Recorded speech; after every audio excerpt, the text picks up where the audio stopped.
đi vụ tên gì đều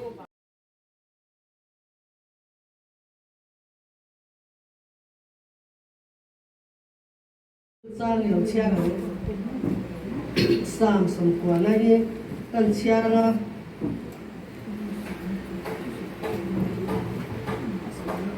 lalpa nang chu chuan song sung chena kanom na in the tlang te pian ma le lung le kho ve ni din ma ko kha chatua la ta chatua khet khoi nang chu pathia ni ni nang chuan sing hi vorana ki ke phir china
office bearer te in nia gani chia ti ranga khonga in kalam so apiang te kha huna loading sela president bi zetila remoi kan lo me vice president bi la rin zwali kan lo me secretary ke ma kan assistant secretary bi la zikui khonga in loading se treasurer bi si la moi financial secretary pillar rampani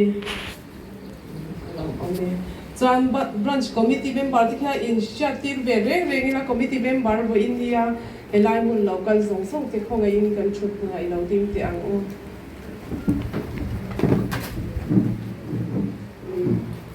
along ome lo chu report long wai kha ina committee member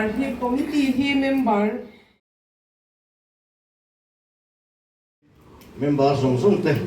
when MHCP day hian chibai kan bu pasalu chawa en voinia hian multi recreational building committee ka tho puite OMA lama ka tho puite MUP lama ka tho puite ti to maya chung zong zong ti chu chibai kan bu masa chu ane hei voinia hian program bai ne min thu soi torin min ron ruata thu lo ka in ti ve khop maya amaro chu min ron ruat tak sia chuan lom tak chungin han ti lot in tha in kan ria report kha thui tak kan pe lo tura ngai la tin thu soi po kha thui tak soi lo tura in ngai bok ila a tha in kan ria thu hi ka soi ri ngai lo ba emi ngoi me la ma te po thu hi ka soi tam ngai lo ba en po ni se kan thu soi ma in de lom pui na atan thu soi hoi na te po niang chu envelope okay kan president ni kan zen anga MHP de man ata tu la man ata min lo don saksela thange Kut beng dur durang oh. Beng dur dur.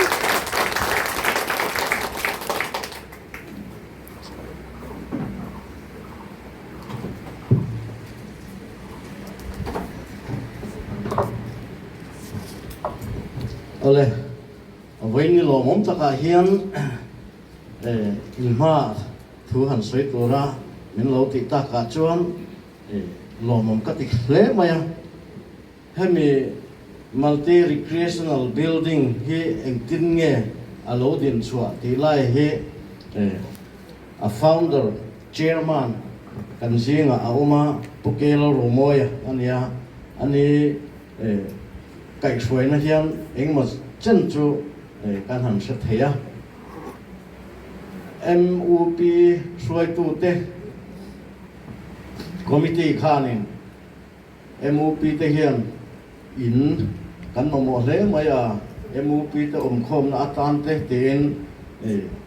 building thatak kan nei he ngai ve ni himole khothen khata te an lo ne ya chu tiang chu te ni point nei ve dan ne poila ten oi me te ne joint meeting an ne ya chu ta chuan MHP te po han ke ni po an tel ve du an te ya chu tiang chuan all NGO an kha Ôi để chun lệ dùa cắm chân xuống đi à vào đây lâu à đây lâu tin kim đôn chua cái thiên lai na tâm ni ôm lâu linh kê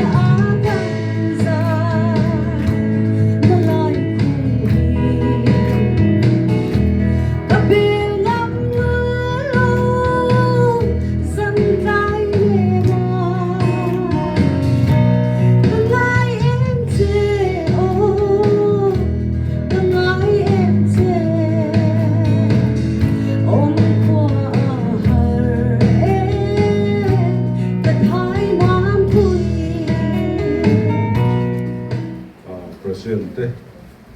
voi be soi tu te le voi dia lo kan khom song song MHP day village council trong pui dan chi bai kan bok chau ni VCI o kan e wangin VC de ure ro da han soi ha em liok mai te ya ma ro chu tu han soi de ko cha bom mai de ria hey multi recreational building committee chairman in before the petoa the building he a lot lin na bel kan mo zela tha tho tu tam tak khi lo mari boi tam tak no ba bula chon MUP bul chan deu ten ni a hei chen chun bo ro to wa in non active ten la ni boka chen chu MHP la ma po pula ta ya bei trang te po Jalan boka, binte kan chairman pay ju, atel na sa ve kopin da ria, apol ayan atel kan Poland ni ke mo patia, chairman zongte vice zongte tikhan kenin semdiat dia trina YMA lampang hian a chair na kha yana thok deuh trina ti chuanin MOP lampang vice tin som vong tu lama MHP lampang chu ti chuan ro na kal trina mi thla chuan amun tlang sam le silong ling vel thup lai te Somria lingchin choi moi na thilpek BCP na hlan mek ani MHP tumpui veng somria lingchin voini de lomna local te ani hi MHP din tantir sang khazakwa somria pakwa office bearer sel tu voinia ladam sin ten nia pakhat ki dam samlo na bain kal thailo ne dam zinga pithan par Kudang foi tu CP din tera president masaber ani ni lang raw thange MHP suai tu te MHP suai tu te le midang te troi om tu te ma ading tu hian kalau in ring tau la amai ro chu lom om ka ti le amun te alo re de to a soi zui dan tu ro fak awang he in ka ria a tu na ka han siat ang khan thì MHP hi somruk sang ka ko somruk le